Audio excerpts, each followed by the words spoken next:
In this video I want to show you how the Wavetable synth in Ableton Live works and what all those buttons do, can do, or simply mean.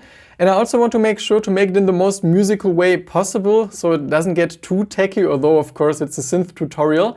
And if you're a total beginner, you will just understand the basic principles at first, and later I'll also dive into the more detailed settings, so I'll mention everything at some point. Which is also why there are some timestamps, so if you're looking for something specific, just check the timestamps, and otherwise let's jump right into it. The first part you should always focus on a synthesizer is the oscillator, because the oscillator is the main sound generator, and if there's no oscillator, there's no sound. And by default you always see that OSC1 is selected. We also have OSC2, so we have two oscillators, and once we press keys, we get a sound, and if the oscillator is deselected, there's no sound. That's just good to know for the beginning. Any oscillator consists of some waveform, and here you see the most classic ones, which are like a sine wave, some triangle wave, some sawtooth wave, and some square wave. And most classic synthesizers only give you those options because those are like the classic waveforms, but the Wavetable synth is some more modern type of synthesizer, and this Wavetable engine is actually the whole heart of it, because this is a tiny little selection of what you can actually use here, because you can open this folder and then you have some additional shapes like quad saw, and you always have different positions, sync something, and this is just the basics folder. You can also go to filter, then you have different modes. You can go to noise, you have different modes, you have some vintage modes, and you can see this as some big sample library with just different sounds, and always you have different sounds inside the sound. So you have some first kind of position, and then you can just change the slider on the right side to browse through different positions. And while at first this can look super intimidating, it's really important to understand that there's absolutely no difference in some super complex waveform or some super simple waveform as you saw in the beginning. The only thing that matters is that you like the sound, and that's just a good thing to always remember when working with the synthesizer. So now, for example, I like this JN6 double saw sound at this position, and I'm just going to stick to it. And also you have a second oscillator, and the settings are exactly the same. So whatever I say about oscillator 1 you can apply to oscillator 2. And we're going to look at those settings here in more detail in just a bit. But first I want to focus on the very basics, which means now we should look at the amplitude envelope. The amplitude envelope basically determines what happens once we press a key, because there's a certain reaction on how the sound is created once I press a key on my MIDI keyboard. And we can change it. And there's something called ADSR envelope, which means attack, decay, sustain, release, and I want to quickly explain to you what it means. So if the attack is all the way to the left or at 0, the sound is there right away. But if the attack is a bit slower, we have this kind of gradual crescendo, as you would say. And you can also adjust the slopes by pressing those little squares in the middle, and then you can make them more exponential, which is actually very cool and visual. And next you should understand the sustain, because it basically means at what level the sound stays once you press a key. So I'll just decrease the attack a bit, and now if I press a key, it just stays on top all the time because the sustain is all the way at the top. But we can also bring the sustain down, and if it's down, we also need the decay, because this is the time it needs from the kind of peak it reaches after the attack phase to then reach the sustain. So if the decay is like 2 seconds after our initial attack is over, we need like 2 seconds to go down to the sustain level. Just listen. And now our sustain is softer, and we took this time to descend to go there. And also, once you release the key, there's something called release, and I'll just make it very long so you can hear that once I release the key, there's some after ringing. And exactly the same principle applies to the other envelopes, because you can see we also have envelope 2 and envelope 3, and right now they are not applied to anything yet. Our amplitude envelope is the only one we have. But you'll just see in a bit what you can do with those when I'm at the modulation matrix and how you can use modulations. And the third important part for our sound is the filter, because here we can take away frequencies, sometimes also add. And actually Wavetable has 2 of them. Let's check just one for now. So for example, here we have some so-called high-pass filter, which means If we play and we just apply some filtering, so we take some away in this case, our sound is duller. And you may know this principle from like subtractive synthesis, which is about choosing a waveform and then taking away frequency content in order to shape the sound. And you can also do it the other way around, adding some low pass filter, which means that you take the low end away. So here our sound is full, and now we take the low end away. And there are also some other types, like this is a band pass filter, which just boosts some specific area and takes away stuff on both sides, so it's a very thin sound. And the opposite, which is a notch filter that just takes something away at some particular spot, like some EQ. And also you have something called morph, which is some kind of combination of different things. So if you increase this amount, you see this thing moving around, and you just get kind of unique filter shapes you can play with if you feel like. But this one is the most classic type, just the high pass filter. And you can also apply some resonance, which particularly boosts your sound at some area. And sometimes if you play with the cutoff frequency and the resonance, you get some interesting sweet spots. By the way, in case you feel like it's kind of cool, you understand what all of this means, but at the same time, it's always difficult to adapt it to a new synth, and you feel like you always understand just one instrument, but then you're kind of intimidated once you look at another synth. And if it's the case, I want to warmly invite you to check out a class that I made about synthesizer basics. And here in just about 1 hour, I show you how synthesizers generally work, what words are important, and how you should learn them so you can apply them to any synth you might face in the future. And there's a link down below in the description, also including a little discount code, so yeah, warm invitation to check it out. But just alone a filter can sound a bit static because there's not really some movement, which is why usually you can apply some filter envelope to the filter to also add some movement and excitement to the sound. And that brings me to the next heart, or the other heart of the synth. So the first heart is this kind of wavetable engine, like the sample library. And the second heart is this matrix, because you can apply different envelopes in this case to basically everything at the synthesizer. And we're going to look at this in more detail. For now, I just want to show you the example of using envelope number 2 and applying this to the frequency, cutoff frequency. So let's bring this down to maybe 83. And then we increase the amount here at this matrix. And actually not by this much. And the envelope is just some classic envelope that has some shortish decay, a little bit of sustain. And our amplitude envelope I'm also going to make a little shorter. And actually, let's first listen how it sounds like without the envelope. So you barely hear the sound. Actually, we can add a bit. But somehow it's just really dull. But as soon as we add the filter envelope, we get some attack and the sound just sounds way more engaging.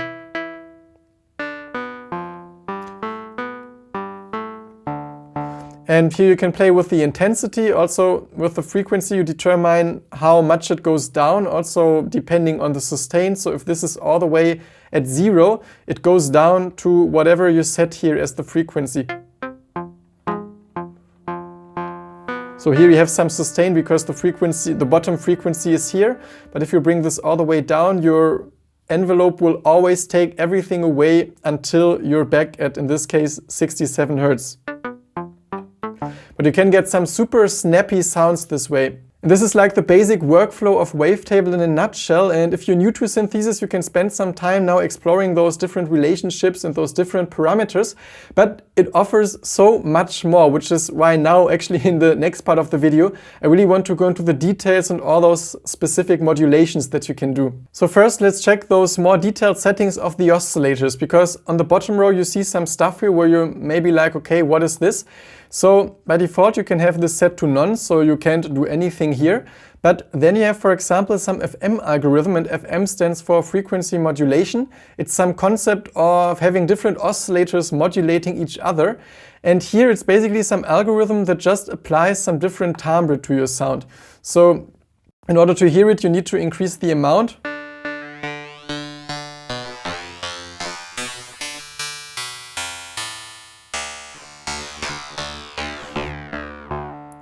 And also, once you have the amount selected, you can play with different tunings. And they will usually sound really out of tune everywhere apart from 50 and 100. But sometimes you also want to create those crazy noise soundscapes, and this is really a section where you can do it.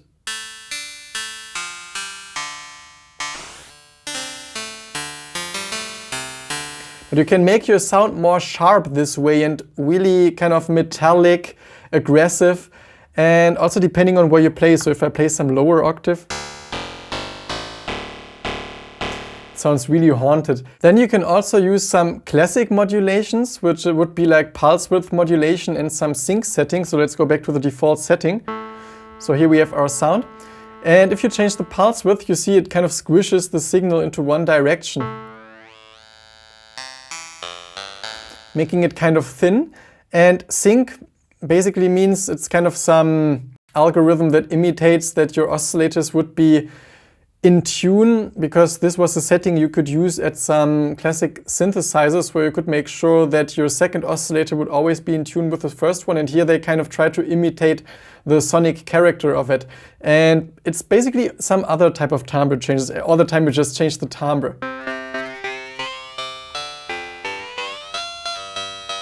I like how here you get those kind of voice type effects, almost.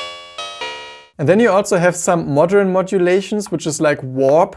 It's a bit like pulse width modulation. It kind of squishes again the stuff to a side, but has a bit more of this warp kind of sound. And fold basically squishes it in some symmetrical way. I often like the effect that fold has. And also, if you like some other graphic representation, you can always click on this circle here and then you see it like this. Of course, looks really cool, almost like some visual you can use if you play live. But this one is always a little more conservative and I actually prefer it. So I'm used to it. Maybe it's just a matter of what you get used to. So you can just pick whatever you feel like more comfortable using. And you already heard that it sounds kind of cool if, like, while I'm playing, it moves. And there's a thing you can do that this happens automatically, and you can use LFOs for that. And if you don't know what some LFO is, it basically means low frequency oscillator, and it's some other oscillator or additional oscillator that you can't hear, but you can apply to different parts of your synthesizer and modulate them. And if it sounds too abstract, let's just do it. So you have some specific waveform, and it's the same kind of stuff you can pick for like the basic synthesizer waveforms like sine wave, triangle, sawtooth, and square wave. And then you set a speed. Actually, let's just use something. Here, I always recommend lowering a bit the amount because otherwise it's too strong, because we have to apply it with this matrix you already saw me using for the filter envelope. And the shape, you see, you can just change the shape, and you have to do it while you actually hear the effect to see if it's something you need. And let's go to the matrix. And now the effect that we liked was if the fold gets modulated. So we click on the fold, then it appears here. And now we can start applying this LFO. And you see, we get this effect. It's just a bit fast compared to. And then you just fine tune. Maybe we can actually again increase the amount.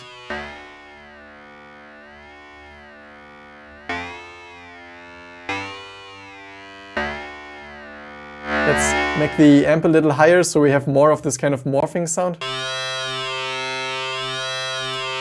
And now you can also see what the shape is doing. So it will, like a sine wave is the most gentle modulation because it kind of like a wave goes up and down. As soon as you make it more edgy, you will hear a more kind of jumpy and edgy movement in the modulation.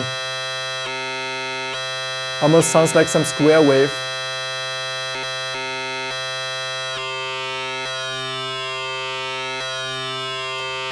So you always have to listen to what actually happens, and I often use a sine wave actually as some LFO. And it's also good to know you can delay your LFO, so it just comes in a little later. So first you have the kind of pure sound, and then it morphs in. This is a very cool setting. And important is also the retrigger button, because if it's on retrigger, it means it always starts your LFO on the same position. And I'll just start it right away. It always sounds the same. If it's on retrigger, it means it keeps kind of oscillating, and wherever it is, it will be at once you press the keys. So it's going to be some different timbre all the time.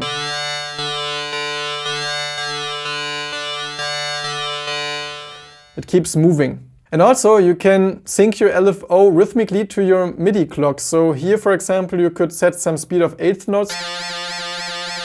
And if I enable the click, you can see that it would be in sync with the tune. Oh, now.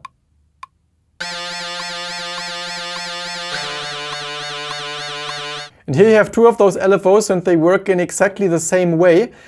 And now, knowing this, the synth basically becomes some big experimentation lab, because also, for example, you can click on one of the LFO parameters, like the amount. It would appear here, so you could modulate the LFO amount with some envelopes or the other LFO. And there are really no limits. It's basically about being curious and just trying some stuff. But I want to make sure to mention everything to you, because the experimentation you have to do for yourself.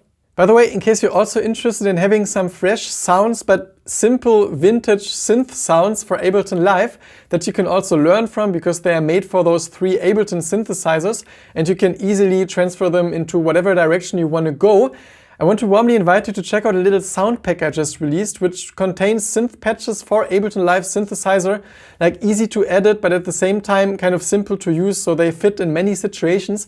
And you're warmly invited to check it out. There's a link down below in the description where you can preview the sounds, find out more, and also you'll find a little discount code. So warm invitation to check it out. There are some more settings in the oscillator section I didn't mention yet, so you can always detune your oscillator, or actually detune it with semitones, and it's particularly useful if you use 2 oscillators. So let's say we have a second oscillator, and now I'm going to just select some random sound.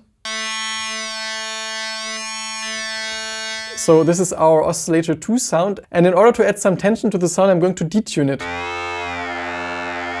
We get this nice dirty chorusing effect. So that would be the most typical use for the detune button. And you can also use semitones. A typical setting would be 7 semitones, because it's a fifth, and you could use this, for example, for some big pads or leads.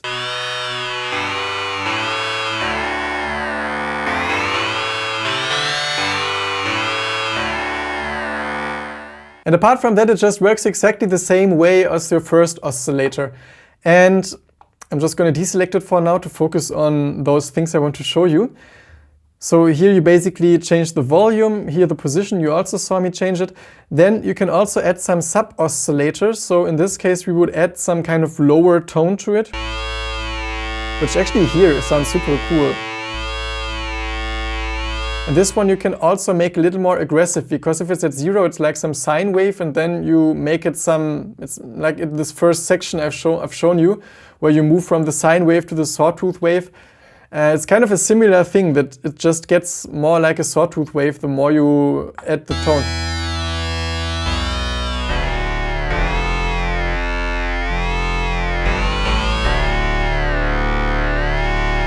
And you can also have it play in the same octave.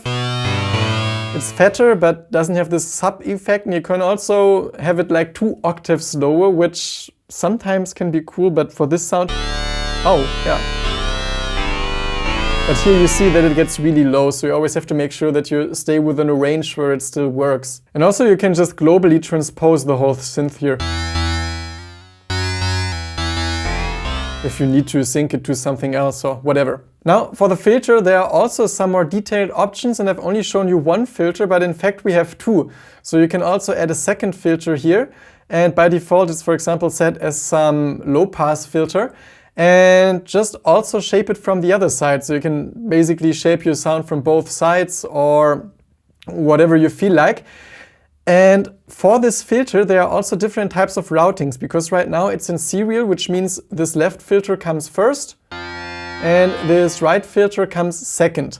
Then you have the parallel setting, which means like both filters are being treated equally. So the sound you create here is going to be sent into both filters, and then it kind of mixes both together. So this way, for example, you could use the first filter to just take away all the high frequency content, use the second filter to take away all the low frequency content, and so you don't have anything here. And in the end, you have this weird combination of low frequencies and high frequencies that get mixed together. I honestly never used it so far, but it's actually a kind of fun feature. And then you also have the split function, which means that your first oscillator is going to be sent into the first filter and your second oscillator is going to be sent into the second filter. And also here you can hear that if I play a note now, we hear our first oscillator, and for the second one, I've just taken everything away, but if I bring it back, you can hear that slowly the second one appears.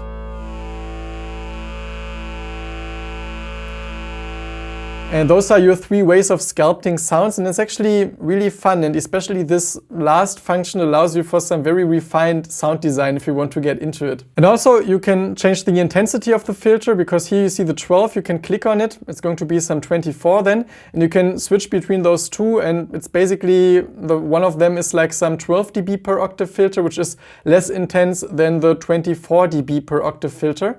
And where are actually our filters now? Ah, okay. You can actually see what happens to the curve if I do this. And with the 12 dB per octave filter, you will have some more high end still, while this one will take off the stuff more drastically. And also you can add something called filter drive, and you have 4 modes. I often like to use the PRD mode, and once you select one, you can add some drive here, which is like some distortion basically, and this way you can sometimes get more character or just drive or anyway more mojo out of the synth.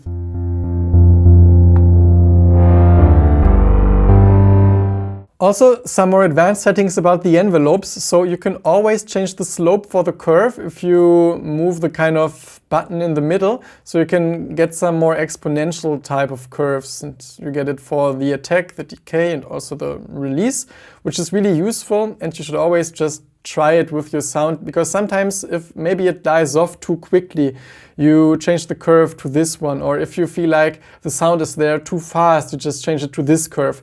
And this is actually really great and at the same time visual and easy and intuitive. And you have some other modes for the envelopes. There's the trigger mode, which is great for percussive sounds, because it means you bypass the sustain. So even if I have some sound that has like the sustain all the way up to the top, and the decay is like 111 milliseconds, our sound goes away, although I'm still pressing the key right now. And it's a typical thing you would use for percussion sounds. Now with this sound it's kind of a weird example, but just memorize that the trigger bypasses the decay, the sustain. And you also have a loop function, which is kind of funny, because with this one it just keeps playing your envelope. And the shorter you make it, the faster it will play. And I don't really use it because this one you can't sync to the time, and then I always find it kind of difficult to use, but it's definitely a fun setting and you can do it for all those envelopes. So now you can just imagine what kind of additional modulation possibilities you have this way. Also, some more things about the LFO. You always have some offsets. So if you have this retrigger thing, you may want to try playing with it, because this is basically how you can select at which position the modulation will start. And also you have some kind of random waveform here that I really like to use, and now because I still have this kind of loop sound, it's kind of a cool example, that I could apply the LFO1.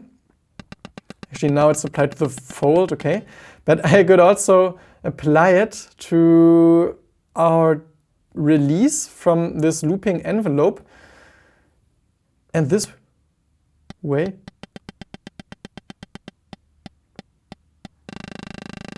we would get some weird changes in the timing, like basically some free improvisation on some weird drum. Also interesting are those time and amount buttons, because they are great for like live controls with some MIDI controller. So for example, for the amplitude envelope, I've now added some kind of slower attack. And if here I now increase the setting for time, it's going to increase those kind of attack times or also release times, so it makes the sound longer. But what happens to the release? Actually, the release is too short, so let's make the release a little longer so you can hear it. Compared to...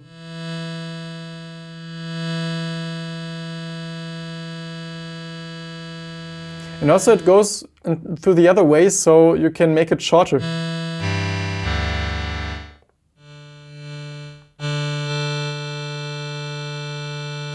Kind of a fun thing to play with, especially for this live situation. Another interesting button is the amount button, also for live situations, I think, because it's a global control for all your modulations. And let's make some crazy example to show you what happens. So I'll apply the pitch to the LFO to the pitch. So we get this crazy sound. And also just to the OSC1 warp and the OSC1 position. So we get something really crazy, and I'll just decrease the release. Some crazy, but if we put the amount to a lower value, you see that it also loses the intensity for all those modulations. And here it's completely gone.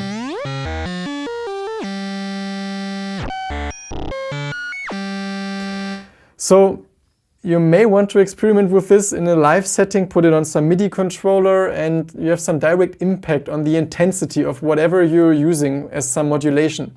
Then you also have the menu for like MIDI or MPE functions, and MPE is basically like some extended MIDI, because here you can see it's only available for certain parameters, but if you change the velocity at MPE, it also changes here on MIDI, so they are connected. And basically you have your kind of expression possibilities here, and the velocity is how hard I press the key. So if the velocity is applied to the amplitude, and I'll just put it to 100 for now so you can see it, I can play loud and soft. And if it's at 0, I can actually only play like one amount of velocity all the time. And you can also turn it around, so if I press hard, it's actually almost gone. If I press soft, it's really loud, but this one I usually don't use. And it can be fun to, for example, use it for the OSC1 position, so you get some different kind of position of those wavetables depending on how hard you press.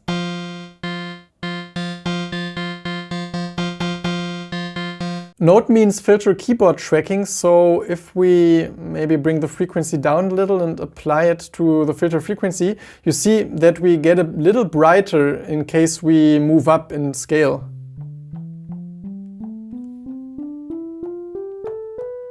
PB is just the pitch bend, and I guess you only need it for the pitch, and by default it's set to 2, which means like 2 semitones, but you can also change it to whatever you want.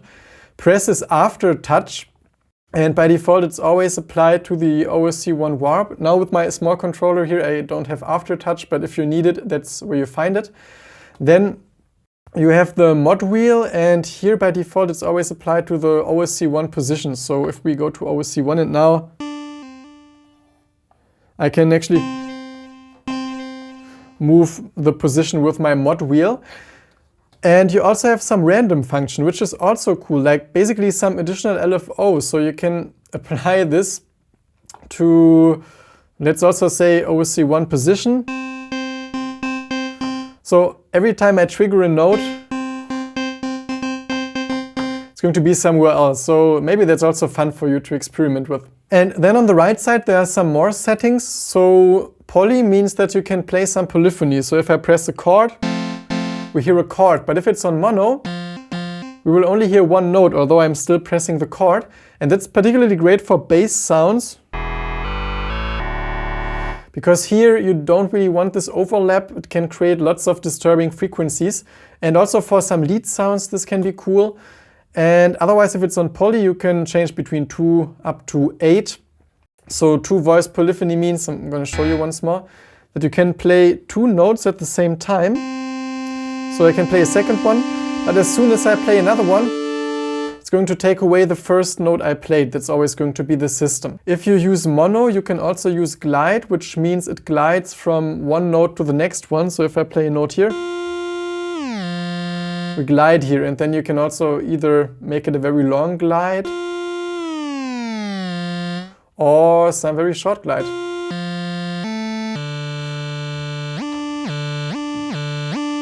And last but not least, maybe my favorite mode, which is the Unison detune, because it sounds really beautiful and immediately makes your synth sound just more pristine, I would say. And Classic and Shimmer are the easiest to use ones. And it basically creates some additional voices, like some chorus. And your sound is just bigger. So now I can just play a chord, for example. It sounds like this compared to no unison.